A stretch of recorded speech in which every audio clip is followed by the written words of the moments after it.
I'm going to show you how to make a wire wrapped head pin. We're going to be using SilverSilk's ball end head pins to create our beaded bauble. First, string your bead onto the head pin. Next, use the tip of your chain nose pliers to grip the wire just above the bead. Bend the wire at a 90-degree angle. Make sure it's nice and sharp. Switch over to your round nose pliers. Round nose pliers have round jaws and they taper from small to large. If you want consistent loops, you'll want to note where you make your loops. A simple way to do this is to use a little bit of masking tape to note where on the plier you want your loops to be formed. Position your pliers so that one of the jaws of your round nose pliers is directly under the elbow of your head pin and one sits directly on top. Bend the wire gently around the top jaw toward you.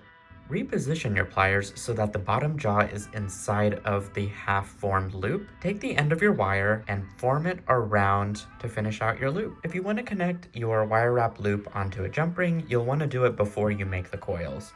To do this, just use a pair of chain nose pliers to gently open up the loop. Take your ring or link and slide it in, and then close the loop back up just as you opened it. I like to use my bent chain nose pliers to help hold my formed loop, while I use my regular chain nose pliers to help assist with creating coils. Coil around a few times until the gap between where the formed loop is and where the bead begins is completely full. Trim the excess wire with a pair of cutters. Use your chain nose pliers to press the cut end down flush with the coils of your wire wrap loop. And that's your finished wire wrap beaded head pin. You can shop for ball end head pins and beads at silversilkonline.com. Thanks so much for watching.